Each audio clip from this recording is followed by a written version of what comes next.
तो हिंदुत्व कितना बड़ा मुद्दा है राजस्थान में? बहुत बड़ा है। भारत के अलावा और कोई हिंदू राष्ट्र है भी नहीं जहाँ पे जाने के, यहाँ से निकालने के बाद कहीं जाएगा हिंदू। तो मतलब आप मानते हैं हिंदू खतरे में? बिल्कुल है।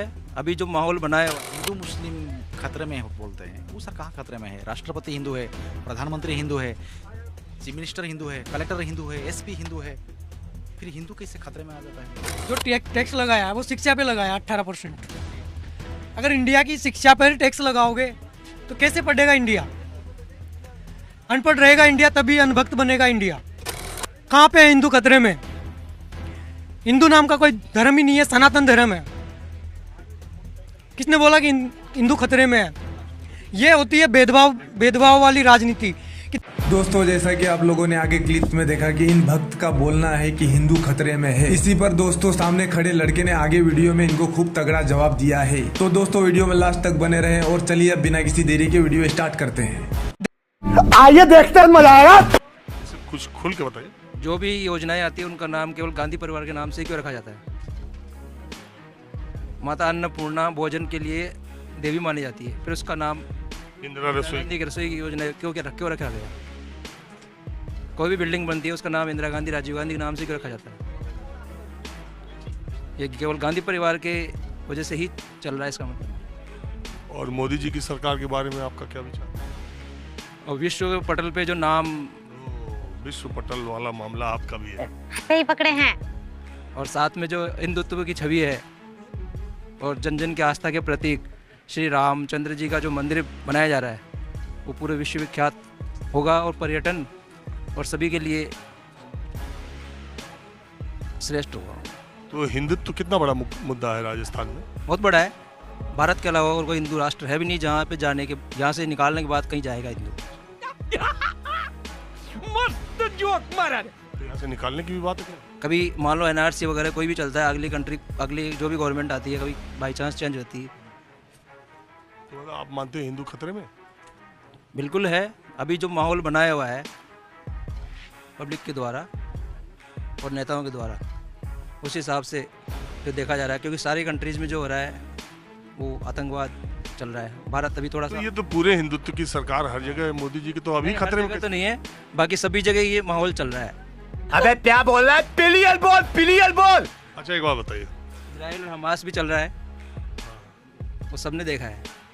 अच्छा, उसकी इजराइल हमास का छोड़िए, उनका मसला, उससे हमारे देश का क्या लेना देना? बात तो सही है। आप मुझे एक बात बताइए, मोदी जी की सरकार के 3 काम आप बताइए। मोदी जी की सरकार, सबसे बड़ा तो आतंकवाद काफ़ी हद तक कम हुआ है। नोटबंदी के बाद में कमर टूट गई आतंकवाद की। जो पत्थर फेंके जा रहे थे पैसे लेके, वो पैसे नहीं मिल पा रहे उनको, फंडिंग बंद हो गई है। मैं तुम्हें अभी समझाता हूँ। कुछ दिन पहले आतंकी हमला हुआ था जिसमें एक डीएसपी, एक लेफ्टिनेंट कर्नल, 3 हमारे, वो कम हो गया। पुलवामा भी इन्हीं की रेजिम में हुआ, नोटबंदी के बाद में हुआ कि नहीं आतंकी? तो एक बात ये कहना, और नोटबंदी के बाद माना ये भी गया कि जिस मकसद से अर्थशास्त्री जो कहते हैं और रिजर्व बैंक के जो आंकड़े, वो जितनी नोट थी सब वापस ही करीब आ गए। तो बहरहाल 3 काम आप बताइए जो आपको मोदी जी के अच्छे लगे। Good question.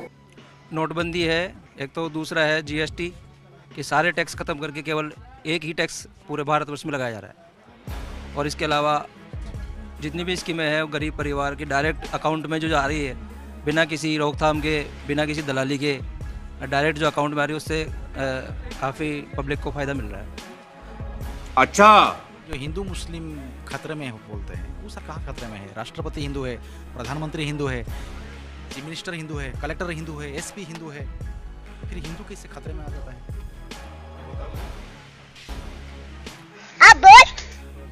सवाल का जवाब दीजिए कि जब सब कुछ, सारा शासन सत्ता, एक भी केंद्रीय मंत्रिपरिषद में मुसलमान मंत्री नहीं है, एक भी जो है फिर भी हमको खतरा हो जाता है।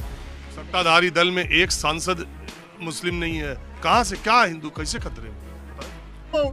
मुझे कैसे भी करके निकाल मेरे भाई, मैं फंस गया हूँ यार। उदयपुर का जो कांड हुआ है, कन्हैयालाल हत्याकांड, वो सभी नहीं देखा है। वो हिंदू मुस्लिम है या? हिंदू मुस्लिम नहीं है, लेकिन उस आदमी ने पहले ही बता दिया था कि मेरे को खतरा है। उसको सुरक्षा प्रदान क्यों नहीं की राजस्थान सरकार के द्वारा? तो ये मणिपुर में क्या हो रहा है मालूम है आपको? हमको नहीं पता। मणिपुर एक राष्ट्रीय स्तर का मामला। आप राजस्थान विधानसभा के बारे में पूछ रहे सर? अरे जब घटनाएं बात हो रही है, आपराधिक हो रही, स्टेट मशीनरी की बात हो रही है, हम ये नहीं कह रहे कि कन्हैया कुमार की, मैं तो कहता हूँ कन्हैया कुमार जैसी जघन्य आपराधिक घटना करने वाले को कड़ी क्या ऐसी सजा देनी चाहिए कि आने वाली पीढ़ियां तक दहल जाए। क्या बात है सर। वो अपनी जगह है, लेकिन जब आप राज्य मशीनरी की बात करते हैं कि उनको सिक्योरिटी नहीं मिली, उनको कहा गया था, तो मणिपुर 8 महीने से जल रहा है, क्या हो रहा है उसमें? ये काफ़ी पुराना मसला है, ये अभी से नहीं चल रहा है। बस क्या बोला भैया? तो मोदी जी ने सेकंड हाईएस्ट जीएसटी जो टैक्स लगाया है वो शिक्षा पे लगाया 18%। अगर इंडिया की शिक्षा पर टैक्स लगाओगे तो कैसे पढ़ेगा इंडिया? अनपढ़ रहेगा इंडिया तभी अनभक्त बनेगा इंडिया। ये सोच है मोदी जी की। शिक्षा को एक तरीके से नोट कमाने का साधन समझ रहे हैं। ये देश इतने दिनों से चला आ रहा है, आज तक कभी कोई सी भी गवर्नमेंट ने शिक्षा पे कोई जीएसटी टैक्स नहीं लगाया। ये पहली गवर्नमेंट है बीजेपी जिसने शिक्षा पे जीएसटी लगाई। मुझे क्रेडिट नहीं चाहिए। कहाँ पे है हिंदू खतरे में? हिंदू नाम का कोई धर्म ही नहीं है, सनातन धर्म है। किसने बोला कि हिंदू खतरे में है? ये होती है भेदभाव वाली राजनीति कि धर्म के नाम पे लड़ाओ और वोट लो। तो तुम क्या करते हो ये बताओ पहले। बताता हूँ। मैं सर स्टडी करता हूँ। इधर बैठो। तो तुमको लगता नहीं है कि इस देश में आज़ादी के बाद बहुत दिनों तक सरकारों ने मुस्लिम तुष्टीकरण किया, उसका रिएक्शन के तौर पे इनके जैसे भाई लोग जो बात करते हैं?